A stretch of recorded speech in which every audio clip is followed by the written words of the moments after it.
Le secret de l'élévation. Aujourd'hui, c'est le 18 mai. Je veux parler du secret de l'élévation. Alors, plusieurs d'entre nous, on veut être élevé. On prie pour être élevé. On sacrifie pour être élevé. Mais est-ce qu'on connaît le secret de l'élévation? Parce que des années après et des mois après, on se pose la question, mais pourquoi est-ce que, pourquoi est-ce que l'élévation, si, ça? Quel est le secret de l'élévation? Est-ce que le secret de l'élévation repose sur les sacrifices qu'on fait à l'église? Est-ce que le secret de l'élévation repose sur les prières, sur les jeûnes? Ça repose sur quoi? Quel est le secret? Qu'est-ce qu'il faut pour qu'on soit élevé? Donc, si vous vous êtes déjà posé cette question, on va en parler aujourd'hui dans cette vidéo et bien sûr, on va se baser sur les extraits bibliques. OK? Donc, bienvenue dans cette vidéo. Et premièrement, je ne suis pas un pasteur. OK? Je ne suis pas un pasteur. Moi aussi, je cherche la vérité, car elle m'affranchira, n'est-ce pas? Donc, faute de bons enseignements ici d'ailleurs, on est obligé de nous-mêmes, par la grâce de Dieu et sa volonté et son orientation, euh, lire et comprendre les choses. Alors, le premier extrait biblique que je vais donner ici là, pour parler du secret de l'élévation, c'est Jacques 4, verset 10. On peut voir ici, lui second, humiliez-vous devant le Seigneur et il vous élèvera. Ah, ah, c'est écrit dans la Bible. Voilà le secret de l'élévation. Humiliez-vous devant le Seigneur et il vous élèvera. Donc, tout ce qu'on a à faire, c'est de s'humilier devant le Seigneur. Il va nous élever. Alors, on va utiliser d'autres extraits bibliques pour développer ce secret. OK? On va commencer par décrire d'abord ce que c'est que humilier. Dans le verbe humilier, il y a le mot, il y a humble. C'est quoi être humble? Parce que si on ne sait pas ce que c'est que s'humilier devant le Seigneur, alors on ne fera pas ce qu'il y a à faire pour être élevé. Il faut comprendre, connaître ce que c'est que s'humilier devant le Seigneur. Et comme ça, on le fera proprement. Et voilà, on sera donc élevé. OK? Donc, c'est quoi être humble?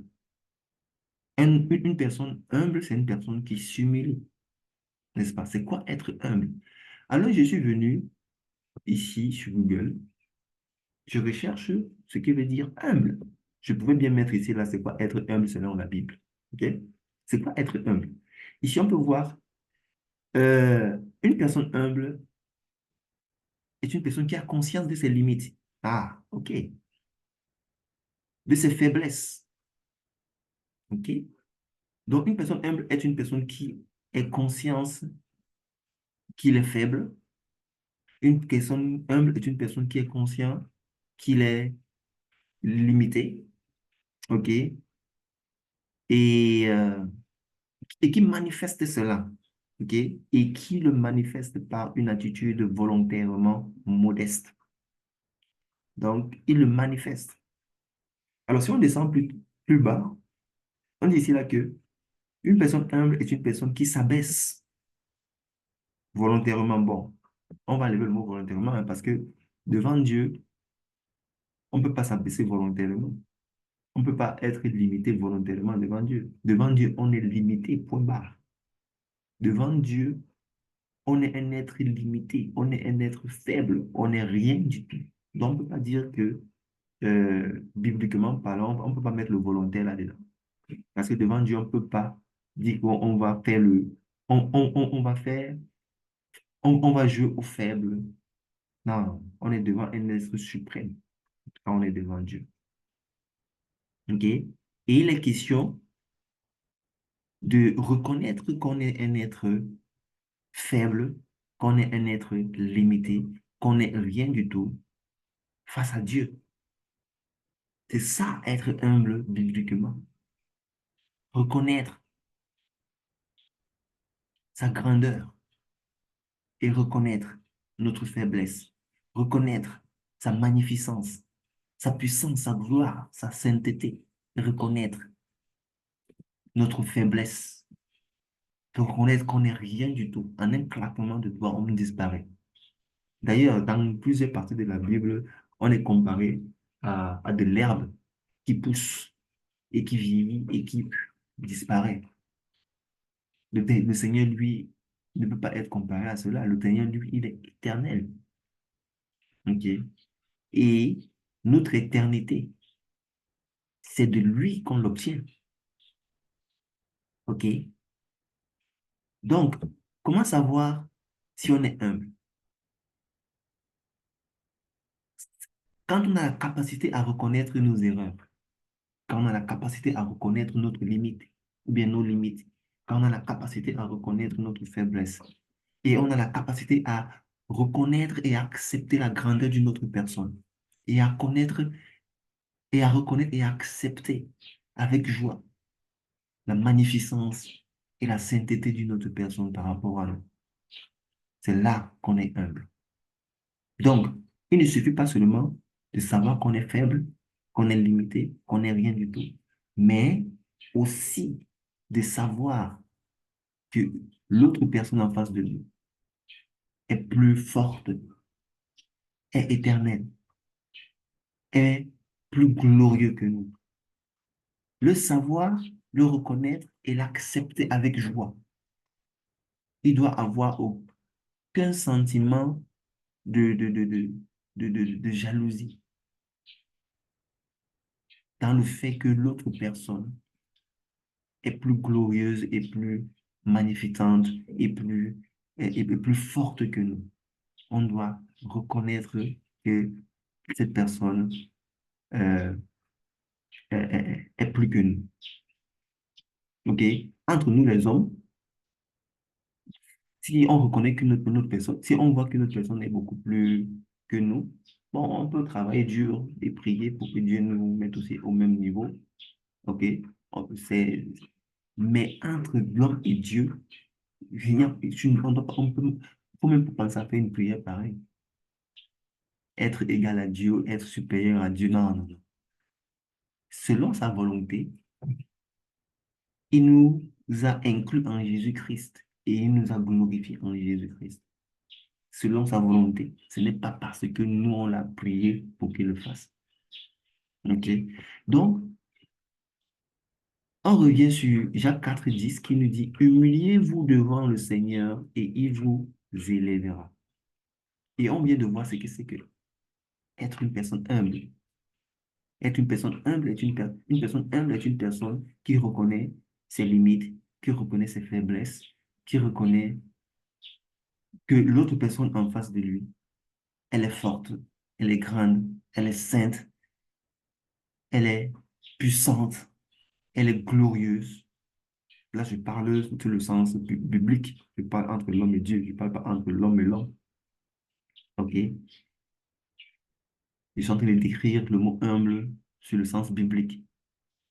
Quand je parle de la personne en face de nous, je parle du Seigneur. OK? Donc, on doit être humble dans nos prières. OK?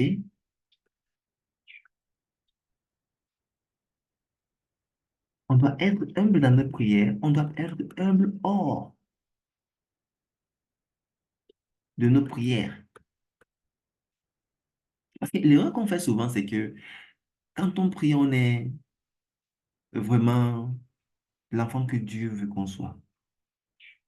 Mais dès que la prière finit, 2 heures après, 3 heures après, là, pour 30 minutes, dépendant de la durée de la prière, une peut de 30 minutes, 1 heure. Dès que la prière est finie et qu'on rentre dans la vie avec nos frères et sœurs humains, quand on est hors prière, on porte notre veste. Ça veut dire qu'on ne devient plus on ne devient plus l'enfant que Dieu veut qu'on soit quand on est hors prière. Quand on est dans la prière, on devient l'enfant que Dieu veut qu'on soit. Quand on est hors prière, on cesse d'être l'enfant que Dieu veut qu'on soit. C'est là où on fait souvent les problèmes. C'est là où il y a souvent un très gros souci. C'est là où nos prières ont du mal à être exaucées et on a du mal à être élevé. Il faut que notre attitude, l'attitude que nous avons quand nous sommes dans la prière, que cette attitude persiste quand nous sommes hors prière. Vous savez pourquoi? Parce que hors prière, Dieu reste avec nous. Dieu ne reste pas avec nous seulement quand nous sommes dans la prière. Il est omniprésent. Même lorsqu'on termine de prier et qu'on entre dans la vie de tous les jours avec nos frères et sœurs humains, Dieu est toujours avec nous. Il continue à nous monitorer, à nous regarder, ok, à nous sonder. C'est pour cette raison que nous soyons dans sa présence en prière, que nous ne soyons pas dans sa présence en prière, c'est-à-dire hors prière, il faut que nous continuions à nous comporter comme son enfant, comme on se comporte quand on est dans le mode de prière. Ok? Donc, comme je disais, il faut être humble devant le Seigneur. Il faut accepter, ça veut dire qu'il faut accepter sa supériorité et accepter qu'on est faible. Il faut accepter sa sainteté et accepter qu'on n'est rien du tout. Il faut accepter sa gloire, accepter qu'il est glorieux, qu'il est puissant et accepter qu'on n'est rien du tout. Lorsqu'on est en prière et lorsqu'on est hors prière, et même lorsqu'on est être humain, il arrive souvent qu'on se dispute. OK? Entre nous, les êtres humains, il peut arriver qu'on se dispute. Et dans les disputes aussi, ça dit que hors prière, mais dans les disputes avec les autres êtres humains, que ce soit discute, dispute. OK? Discute, les discussions. OK? Quand on est en discussion avec des amis, il faut qu'on soit humble devant le Seigneur. Parce que nous soyons en train de discuter avec des amis, que nous soyons en train de disputer avec des amis, que nous soyons en prière dans la vie normale, en train de travailler seul, ou bien en train de regarder la télé, ou bien en train d'aller au marché, je sais pas moi. Que nous soyons dans la prière. Le Seigneur, il est avec nous à chaque moment de notre vie. Le Seigneur est avec nous. C'est pour cette raison qu'à chaque moment de notre vie, il faut que nous restions humbles devant le Seigneur. Par exemple, je suis en train de discuter avec un ami. En discutant avec un ami, je dois toujours mettre des expressions comme Oh, gloire à Dieu. Oh, le Seigneur est puissant. Oh, c'est grâce au Seigneur que ceci s'est réalisé. Oh, sans le Seigneur, on n'aurait pas pu faire ceci. Il faut que même dans les discussions, que j'utilise ces expressions. Là, je suis humble dans le Seigneur.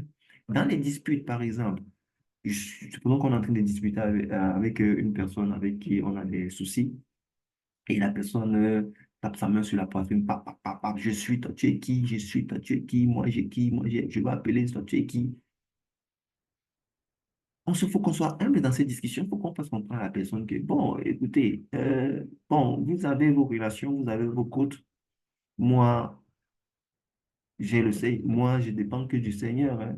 Je n'ai aucune force, je suis faible. Moi, le Seigneur est ma force. Donc, partout où est-ce que vous allez m'amener, je sais que le Seigneur est ma force, qui est ma puissance, moi étant un être faible, je sais il me sortira de la situation. Pendant que vous êtes en train de dire ça, vous lui demandez aussi pardon, parce que dans les disputes, donc, vous vous mettez dans une position, euh, comment on appelle, de faiblesse dans la dispute. C'est vrai, entre êtres humains, c'est difficile de se mettre dans cette position de faiblesse parce qu'on ne veut pas toujours donner, OK? Mais c'est la position à prendre. C'est la position à prendre. Est-ce qu'on veut être élevé? Ah oui, si on veut être élevé, c'est la position à prendre. Donc, dans les discutes, on doit être humble devant le Seigneur. Dans les disputes, on doit être humble devant le Seigneur. En prière, supposons que je suis en train de regarder la télé. Pendant que je regarde la télé, euh, je regarde un film. À un certain moment, je vais glorifier l'Éternel. Je dis, oh Seigneur, merci de m'avoir donné les ressources d'acheter cette télé. Et ça, il faut le faire tout le temps. Tout le temps. C'est pas parce que vous avez fait ça ce matin ou bien ce soir. Oh, merci Seigneur. Merci de m'avoir accordé la santé et la vie. D'être aujourd'hui en train de regarder ce film, c'est grâce à ta force, c'est grâce à ta puissance, c'est grâce à ta magnificence et ta bonté qu'aujourd'hui, je suis en train de regarder ce beau film que j'apprécie. Là, vous êtes en train même d'honorer et d'être humble devant le Seigneur. On doit être humble devant le Seigneur, pas seulement dans les prières, comme je disais. Vous voyez, même quand on est en train de regarder la télévision, même quand on est en train d'étudier, même quand on est en train de se disputer, même quand on est en train de mener une discussion simple, pas seulement quand on est en train de prier, quand on prie aussi, on doit être humble.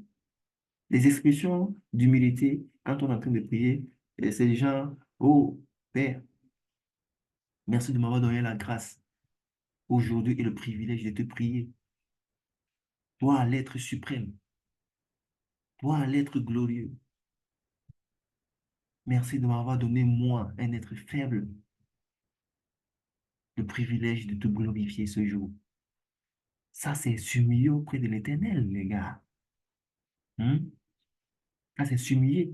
Et quand on le fait dans tout, dans notre vie, dans le mode de prière, en mode hors prière, dans nos disputes, dans nos discussions, quoi que nous fassions, quand on reste humble devant le Seigneur va nous élever. Ok? C'est écrit là, humiliez-vous devant le Seigneur et il vous élèvera. OK?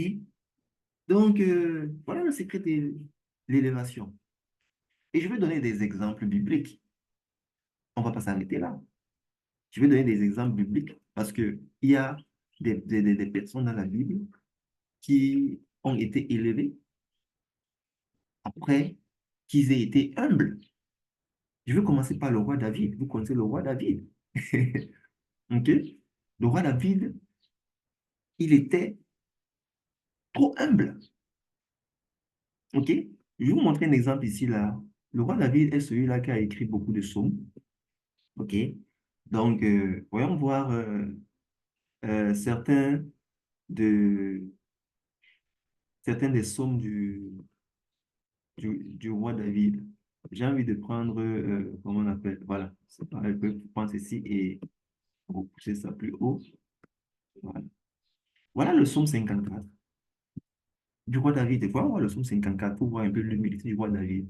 Le roi David était humble toute sa vie, même avant d'aller combattre Goliath. C'est son humilité qui a fait en sorte qu'il batte Goliath. Ici, dans le chapitre 54, ça commence par quoi? Au chef des chantres, avec instrument à cordes. Cantique de David. Ça, c'est le cantique du roi David. OK? Donc, ici, c'est, 54, 50, 54, 1, verset 1, nous rappelle que ça, c'est euh, le cantique du roi David. OK? Voilà. Alors, le roi David est en train de dire quoi? Oh Dieu, écoute ma prière. Prête l'oreille aux oreilles, aux paroles de ma bouche. Ici, ça renvoie à quoi? À l'humilité. Pour prier quelqu'un, il faut être un humble, une personne humble. Pour prier une autre personne, il faut savoir que cette personne, il faut au préalable reconnaître que cette personne est supérieure que nous. On ne peut pas prier une personne qui est inférieure à nous. OK? Et il peut même arriver qu'on prie même les personnes inférieures à nous. Hein. Quand une personne prie un être, que cette personne soit inférieure. à nous, bien supérieur à nous financièrement, entre nous les hommes, là je parle entre nous les hommes, c'est une preuve d'humilité. Vous allez voir un riche qui prie un pauvre de lui rendre un service. Peut-être un service que 1 million de pauvres sont prêts à faire pour lui.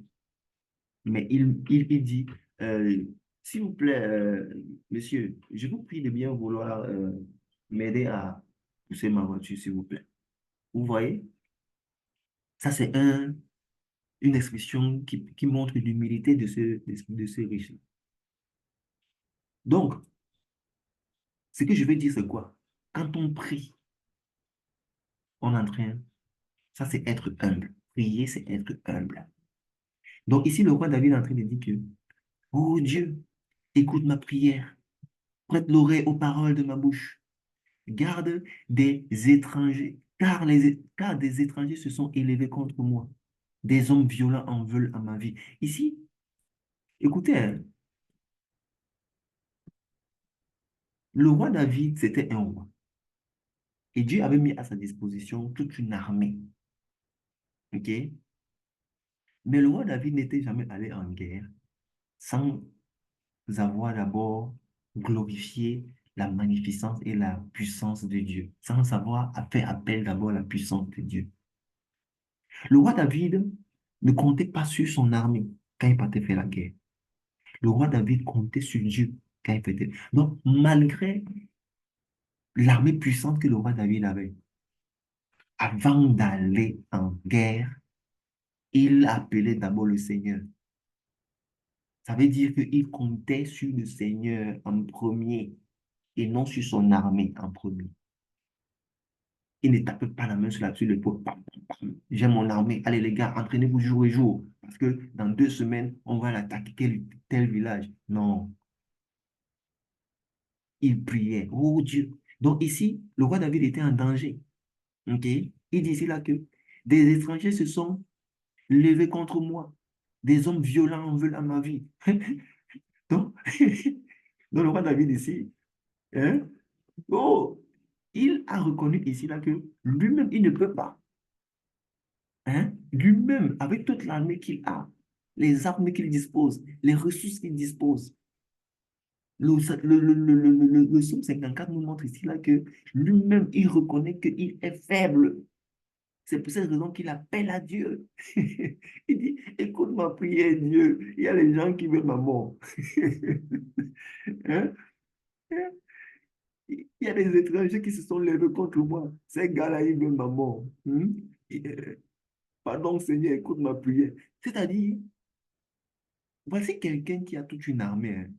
Hein. Il a toute une armée, il a des ressources, il est riche.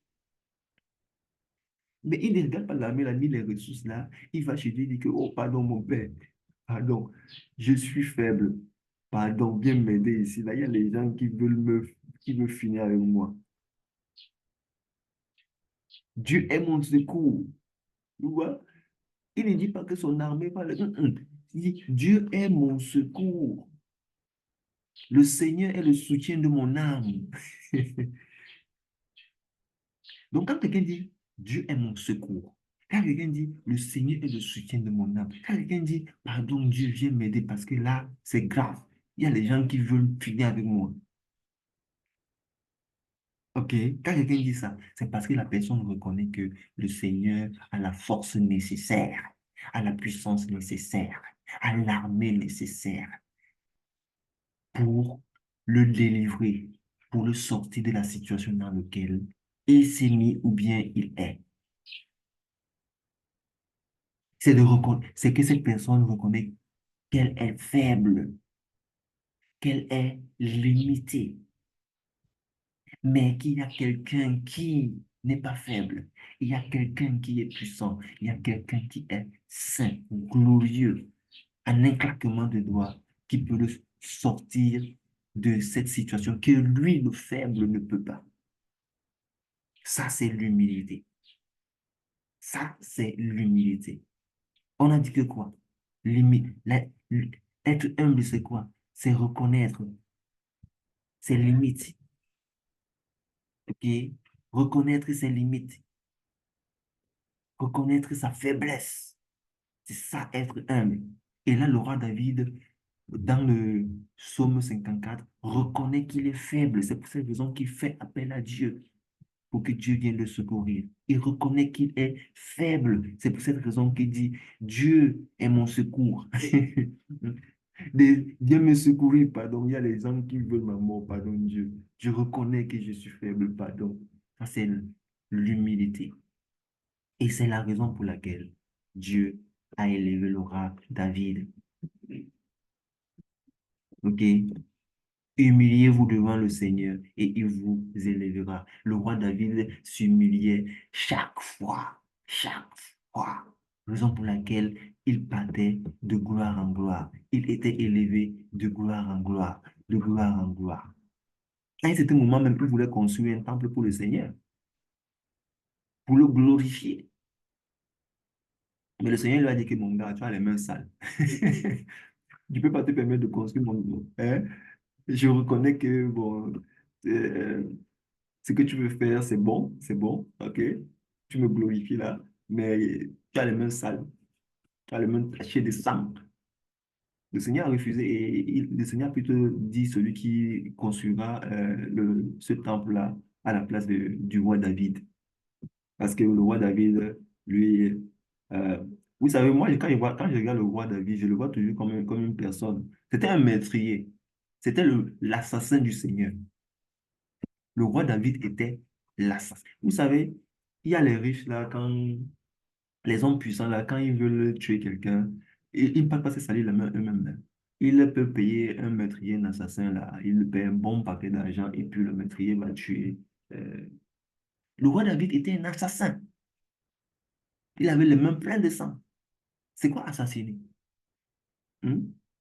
Quand je dis le roi David était un assassin, moi je vois assassiner comme tuer quelqu'un, prendre la vie de quelqu'un. OK?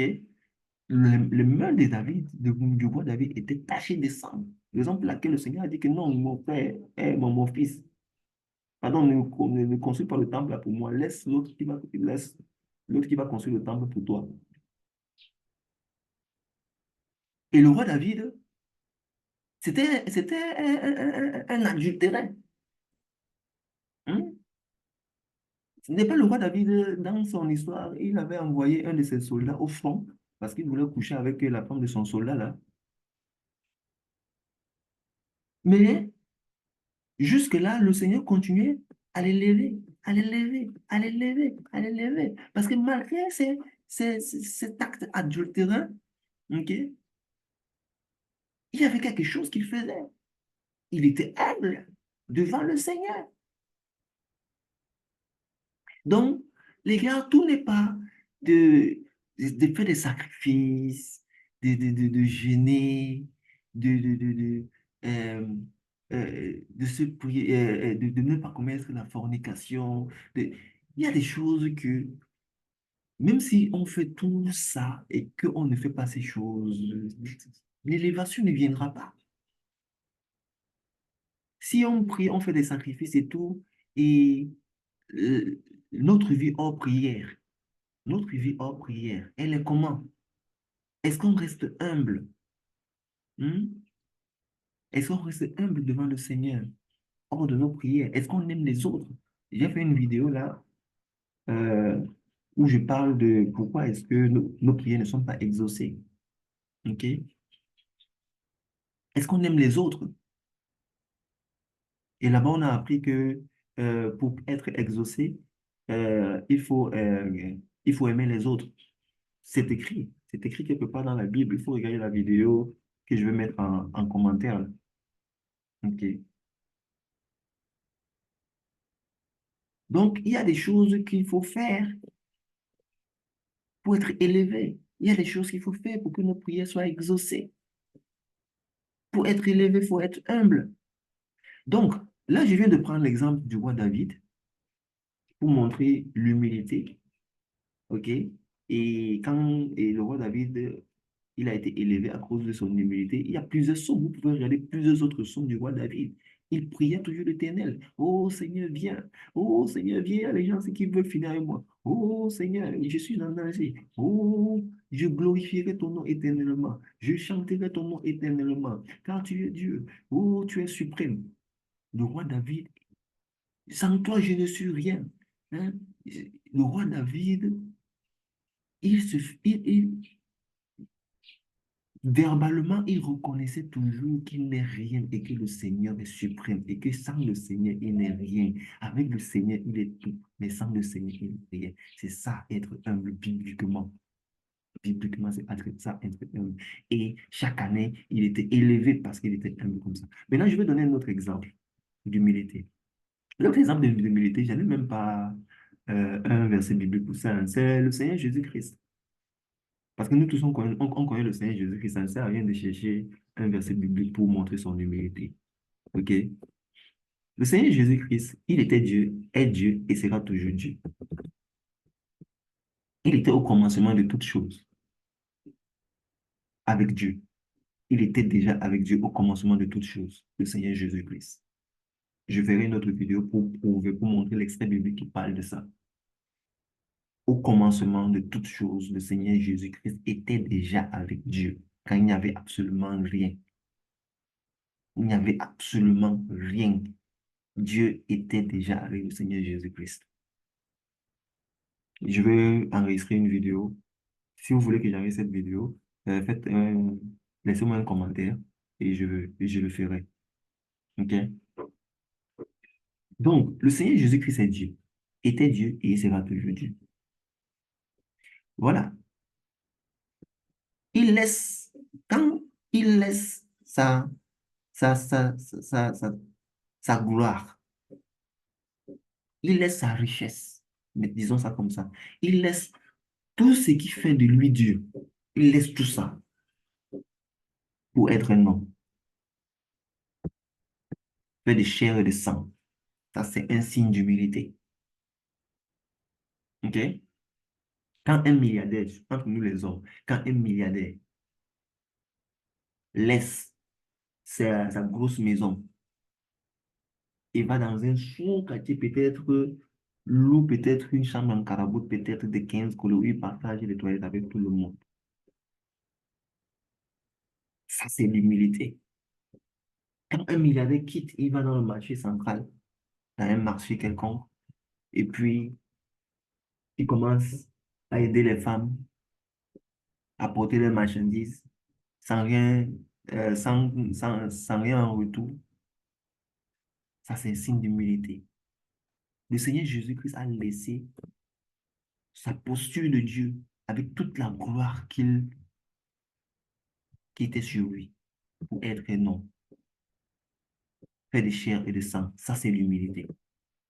Le Seigneur Jésus-Christ, qui a, qui avait tout en tant que Dieu, a accepté que on le nourrisse pour qu'il grandisse. Vous savez, quelque part, c'est écrit dans la Bible que Dieu dit dans la Bible que tout ce qui est sur terre là m'appartient. Donc, si j'ai faim, je n'ai pas besoin de demander à un homme. Que ce soit les arbres de la terre m'appartiennent, tous les fruits de la terre m'appartiennent, tout ce qui est tous les animaux de la terre m'appartiennent, tous les oiseaux de la terre, tous les oiseaux de la terre m'appartiennent. Donc, si j'ai faim, je n'ai même pas besoin de demander à un homme, je pars seulement, je prends. C'est écrit quelque part dans la Bible. Je n'ai pas sorti l'extrait. Mais le Seigneur Jésus-Christ, étant Dieu, étant le propriétaire de tout ce qui y a sur la terre, il est devenu un homme et une femme, la Sainte Marie et euh, le Saint Joseph, se mit à le nourrir pour qu'il grandisse. Lui, Dieu, ça c'est signe de l'humilité. OK? Étant un homme, il se mit à laver nos pieds. Il se mit à nous soigner. À nous soigner quelqu'un veut dire le servir. Dieu se mit à nous servir. Vous savez, quand vous partez dans un hôpital, un docteur vous soigne. Et donc, il est en train de faire quoi? Il est en train de vous servir. Mais contrairement à Dieu, on donne quelque chose en retour. OK? On donne un paiement en retour du service du docteur. Le Seigneur Jésus-Christ se met à nous servir. Ça, c'est l'humilité. Avec toute sa gloire. il sert un être humain qui n'est rien du tout. Comparé à un être qui est comme l'herbe qui pousse et qui meurt.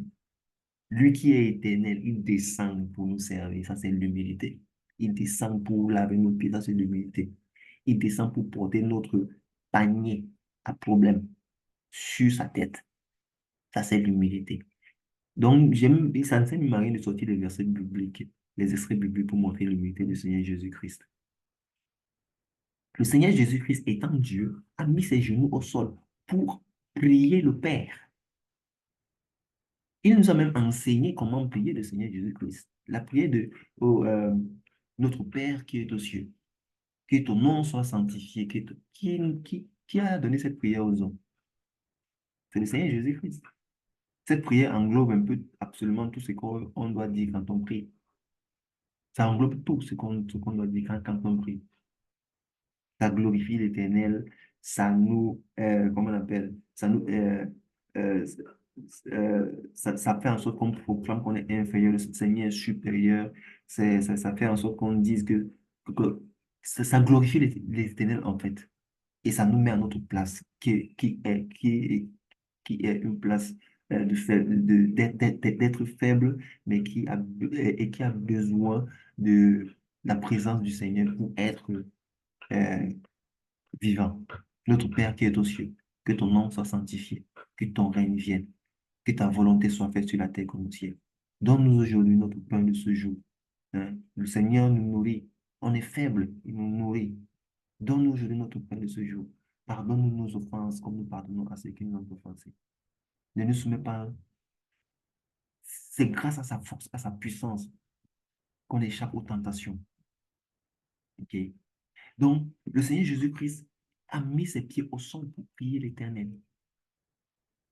Ah, c'est l'humilité. Il a, étant un homme, étant Dieu, il a reconnu que le Père Tout-Puissant est au-dessus de lui. Parce qu'il a mis ses genoux au sol et a prié le Père. Ça, c'est le signe que le Seigneur Jésus-Christ, étant Dieu, reconnaît que le Père est au-dessus de lui. Il n'a montré aucun signe qui veut être égal au Père. Il n'a montré aucun signe qui veut être supérieur au Père.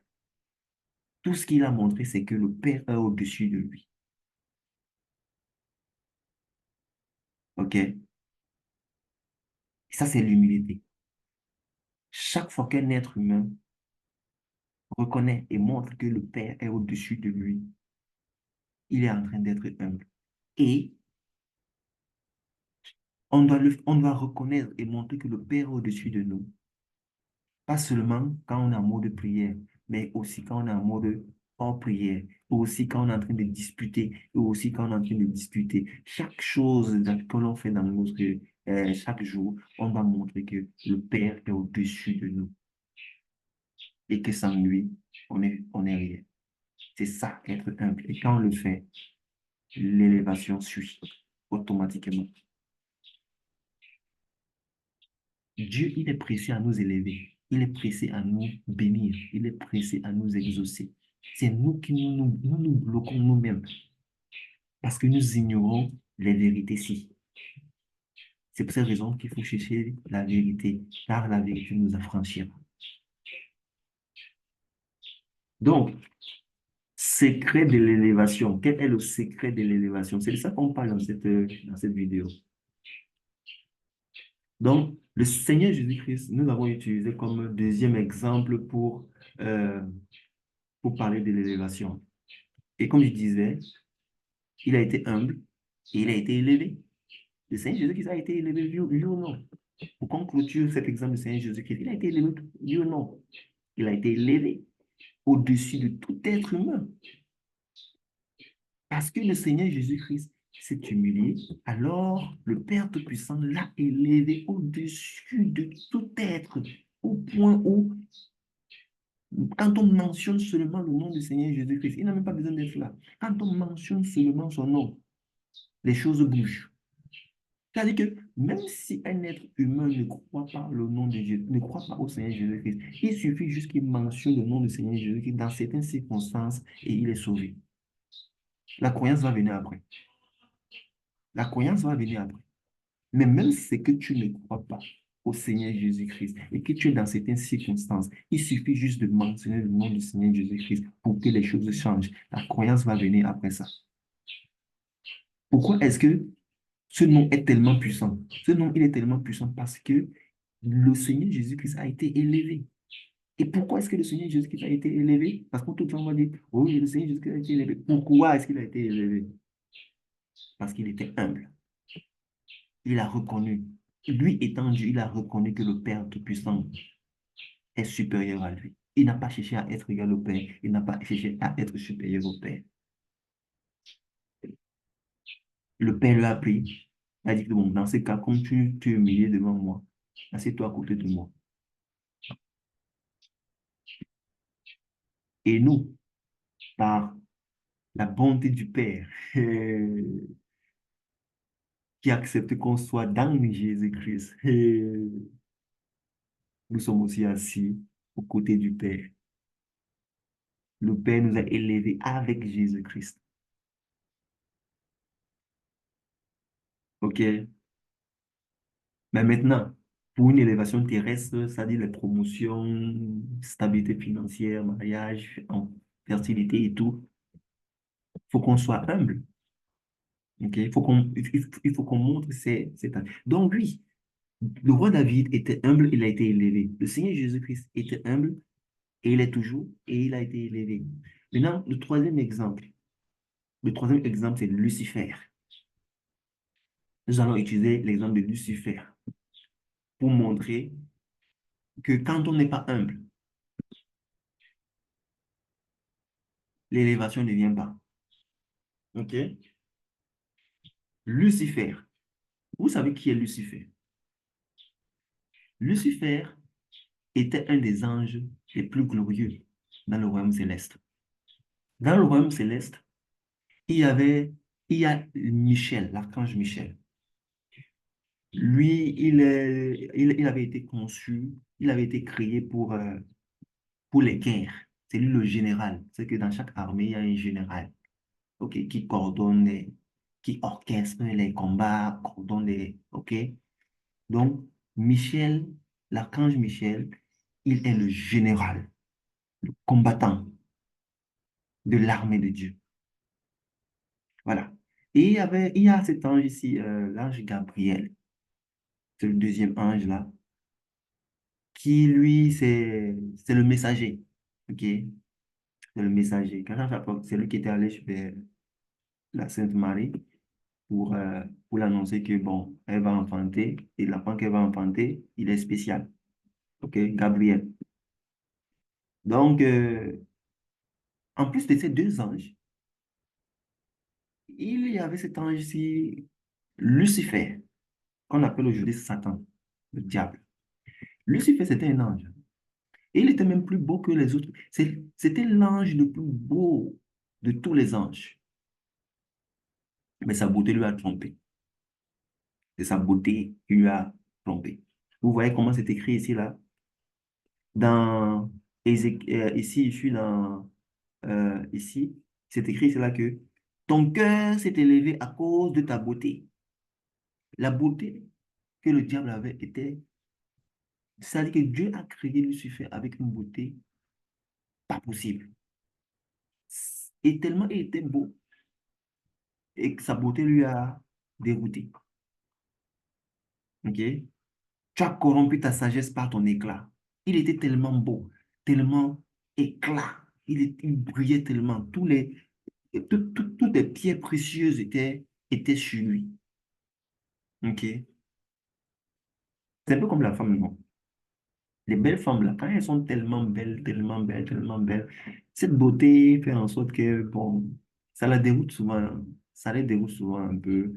Et ça fait en sorte que finalement, euh, elles ne font, quand elles sont tellement belles, faire ce qu'elles sont supposées faire, elles ne le font plus, qui est de rester, dociles à leur mari, soit un peu non, et ouais, un peu. Donc, elle se dit toujours, bon, même si elle quitte son mariage, directement elle va avoir un autre mariage parce qu'elle est belle. Et justement, elle quitte et puis elle part, elle a un autre mariage justement parce qu'elle est belle. Donc, sa beauté fait. C'est-à-dire, le diable aussi était tellement beau. Sa beauté lui a pris la tête.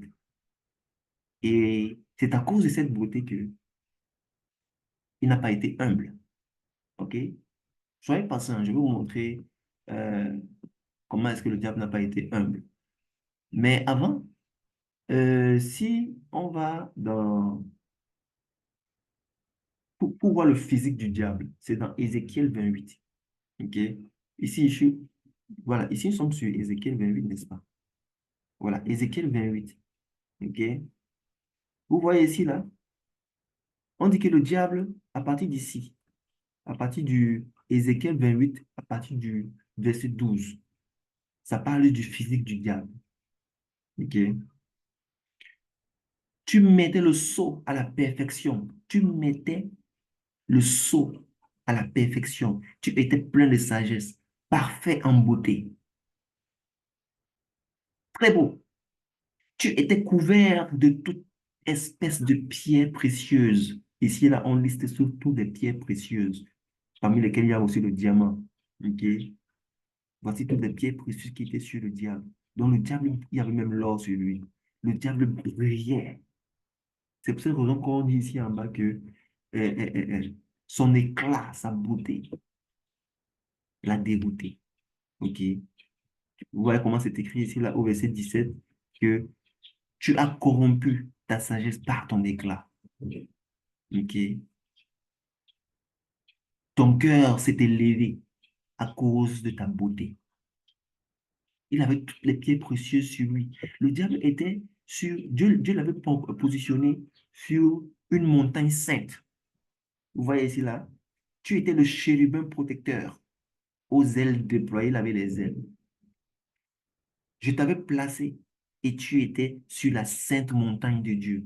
Donc, dans le royaume céleste, apparemment, il y a une montagne là-bas, ok? Et c'est une montagne sainte. On appelle cette montagne Sainte Montagne de Dieu. Et c'est là où le diable était positionné. Tu marchais au milieu des pierres étincelantes. Quand on dit que le diable marchait sur le feu, vous savez, les étincelles, non? Quand c'est peut-être le courant, pif, les étincelles, ça sort. C'est un peu, c'est une lumière. Ok? Et on dit que le diable marchait sur des pierres qui étincelaient.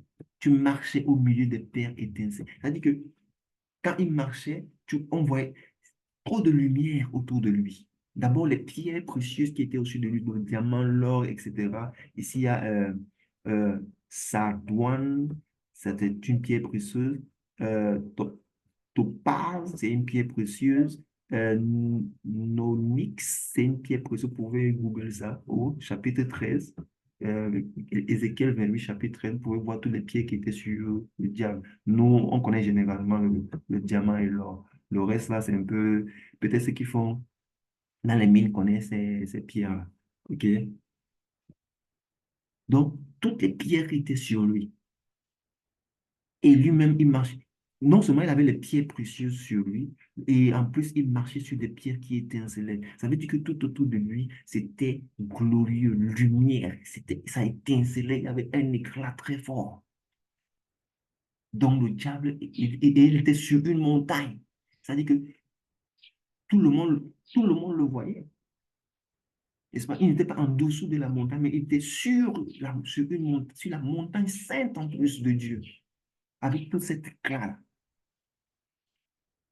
Donc, voilà comment est-ce que, à quoi est-ce que le diable ressemblait? À quoi est-ce que Lucifer ressemblait? Lucifer qui était un des anges. Il y a Gabriel, comme il disait, il y a Michel, comme il disait, il y avait Lucifer. Mais maintenant, quel était le rôle de Lucifer? Parce qu'avant qu'on ne parle de- du fait que Lucifer n'était pas humble, ok, je vais d'abord parler un peu de ce que Lucifer, et après on va rentrer dans notre sujet. Ok. Alors, euh, quelle était la question que j'ai posée avant que... Donc, Lucifer était il était très beau. C'était un chérubin protecteur avec aux ailes. Voilà. Alors, quel était le rôle de Lucifer? On a dit Gabriel. Gabriel, c'était le messager. C'est lui qui portait les messages. On a dit, comment on l'appelle? Archange Saint-Michel. C'est lui le général de l'armée de Dieu. Lucifer, quel était son rôle? C'est écrit ici, là. OK? Des tambourins et des flûtes étaient à ton service. Vous savez ce que ça veut dire? Des tambourins et des flûtes. Les tambours et les flûtes, ce sont les instruments de musique. OK? Si on vient là sur Google, on saisit tambour, tambourin. OK? On saisit tambourin. Voilà. Voilà. Ça, ce sont les instruments de musique. OK? On joue, on joue, on joue, on joue. Vous voyez ce monsieur, je suis en train de taper le tambourin. Vous voyez ceci, on fait. Donc, les tambourins et les flûtes. Tambourins et flûtes. Voilà, parce qu'il y a les flûtes ici, là. Parce qu'il y a les flûtes ici. Voilà, la jeune dame servait les flûtes, non? Voilà. Donc, la Bible dit que des tambourins, c'est où là? Des tambourins et des flûtes étaient au service de Lucifer. Des tambourins et des flûtes étaient à ton service. Ça veut dire que Lucifer, lui, contrairement à Gabriel qui était le messager, contrairement à Michael qui était le général des armées de Dieu, Lucifer, c'était lui qui gérait le côté d'adoration. L'orchestre, vous savez que Dieu aime la musique, non? Dieu aime l'adoration. Donc, dans le royaume des cieux, il y a un orchestre, ok? Il y a un orchestre qui est là, qui chante, donc qui dirige les chants. Un orchestre qui dirige les chants. OK, parce que Saint, Saint, Saint, es-tu au plus haut des cieux. Saint, Saint, Saint, es-tu au plus haut des cieux. On chante, on glorifie le Père qui est au plus haut des cieux. On chante et on glorifie le Père qui est au plus haut des cieux. Et le diable était, et Lucifer était le chef orchestre. Donc voici un orchestre ici là. Et Lucifer était le chef orchestre, c'était l'ange là qui était placé au-dessus de la montagne sainte et qui avait subi toutes les pierres précieuses et les tambours et les flûtes étaient à son service. Et il dirigeait l'adoration, les chants qui glorifient l'Éternel, qui glorifient le Père qui est au-dessus des cieux. Donc c'était ça le rôle du diable. Le diable, il était un ange d'adoration. Michael était l'ange de combat et Gabriel était l'ange de messager. Voilà. OK? Mais maintenant, revenons à notre sujet. Parce qu'on est en train d'utiliser, je veux utiliser Lucifer pour montrer que quand on n'est pas humble, au lieu d'être élevé, on est plutôt jeté. OK? Alors, maintenant, voyons voir le péché de Lucifer. On va aller dans Ésaïe 14. Voici le péché de Lucifer. Dans Ésaïe 14, de 11 à 13, on parle de Lucifer. Ici, on dit, ta magnificence est descendue dans le séjour des morts. Ah ah. Vous savez que on vient de voir que Lucifer était magnifique, non? Les pierres précieuses au-dessus de la montagne sainte et il marchait sur les pierres qui étincellent. Il avait les tambours, n'est-ce pas? Il était magnifique. On dit, ici, dans Ézéchiel 14, 11, on dit que sa magnificence est descendue dans le séjour des morts. Il était avec le son. Comment est-ce que je sais que ici on parle de Lucifer? Ici, on dit ici là que, virgule, avec le son de tes luttes. Ah, quelle est la créature de Dieu qui avait, qui avait les luttes? Vous savez ce que c'est que les luttes? Voici les luttes ici. C'est un instrument de musique. Voici ce qu'on appelle lutte. OK? Instrument de musique. On l'utilise. Alors, quel est l'ange qui avait à son service des instruments de musique? C'est comme ça que j'ai fait. C'est comme ça qu'on sait que ce verset-ci parle du diable. Ta magnificence est descendue dans le séjour des morts avec le son des luttes. Le diable, Lucifer était la seule personne qui avait des instruments de musique à son service. Donc, ici, on est en train de dire que Lucifer est descendu dans le séjour des morts. te voilà tombé. Parce que quand Lucifer s'est rebellé, il y a eu une bataille là-bas dans le royaume. Sorry, il y a eu une bataille là-bas dans le royaume des cieux. Et le Seigneur a précipité Lucifer sur la terre. OK? On a dit, le séjour des morts, c'est sur la terre. Hein. OK? Donc, te voilà tombé sur la terre. Astre brillant. Il priait pourquoi? Parce qu'il avait tous les pierres précieuses sur lui. Il était sur la montagne sainte de Dieu et il marchait sur les pierres étincelantes. Donc, c'est normal qu'il était un astre brillant. OK? Maintenant, voici donc le péché qu'il a fait. Tu disais en ton cœur, je monterai au ciel, je lèverai mon trône au-dessus des étoiles de Dieu. Je m'assierai sur la montagne de l'assemblée, à l'extrémité du septentrion. Vous voyez ce que le diable formulait dans son cœur? Qu'il va élever un trône au-dessus de Dieu. Quoi? On a dit que humble, c'est quoi? Humble, c'est reconnaître qu'on est petit face à Dieu. Humble dans la Bible, humble devant Dieu veut dire quoi? Reconnaître qu'on est petit devant Dieu. Reconnaître qu'on est faible devant Dieu. Reconnaître qu'on est limité devant Dieu. Reconnaître qu'on a besoin de Dieu pour exister. Reconnaître que Dieu est suprême. Dieu est au-dessus de tout. Qu'il n'y a rien au-dessus de Dieu. Proclamez cela dans les prières. Proclamez cela dans les prières. Proclamez cela hors prière. Proclamez cela dans les disputes. Proclamez cela dans les discussions. C'est ça, être humble. Reconnaître que Dieu est suprême et au-dessus de lui, il n'y a pas un autre Dieu. Mais voilà le diable qui dit dans son cœur que il va élever un trône au-dessus de Dieu. Ah, l'humilité, il n'y a pas. Parce qu'être humble, c'est accepter qu'on est inférieur à Dieu. C'est accepter que Dieu est supérieur. C'est accepter que Dieu est au-dessus de tout. Mais lorsque toi, tu commences à dire que tu vas te placer au-dessus de Dieu, donc tu vas arriver là où Dieu est et tu vas au-dessus de lui. Pour faire quoi? Pour fabriquer ton trône là-bas et t'asseoir au-dessus de Dieu. Le jour où une personne va aller au-dessus de Dieu, ce jour-là, Dieu va mettre ses genoux au sol pour prier la personne. C'est justement parce qu'il n'y a personne au-dessus de Dieu que Dieu est au-dessus de tout. Que tout ce qui est en dessous de lui doit mettre le genou au sol et prier Dieu. Mais voilà le diable qui dit, il va élever son trône au-dessus de Dieu.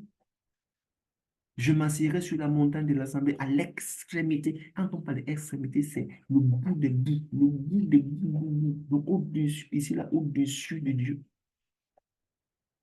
Ah, le diable, il avait fait fort. Hein. Donc, au lieu d'être élevé, qu'est-ce qui s'est passé avec le diable? Descendu dans le séjour des morts. OK? Jésus-Christ, lui, il a mis ses genoux au sol, il a prié le Père. Il a reconnu que le Père est au-dessus de tout. Et il nous exhorte, nous, à faire autant. Lui, qu'est-ce qui s'est passé avec lui? Il n'a pas été, lui, il a été élevé et son nom est utilisé aujourd'hui au-dessus de tout nom. Hein, les gars. Donc, la partie, voici la partie de la Bible qui montre que le diable n'était pas humble. OK? Il s'est vu supérieur à Dieu. Il ne s'est même pas vu égal à Dieu. Hein. Il s'est vu supérieur à Dieu. Lucifer était un ange, il n'était même pas un Dieu. Parce que Jésus, on a utilisé l'exemple de Jésus. Jésus, lui, il était Dieu et il est Dieu. Lucifer, lui, il était un ange. Il n'était même pas Dieu. Jésus, qui est Dieu, lui, il met ses genoux au sol pour élever le Père. Et lui, toi, Lucifer, qui n'est même pas Dieu, qui est un ange, une créature de Dieu. Tu veux même pas être égal à Dieu, hein. Tu veux être supérieur à Dieu. On a utilisé l'exemple de qui encore? De euh, le roi David. Le roi David, lui, c'était un humain, être humain, humain être. OK?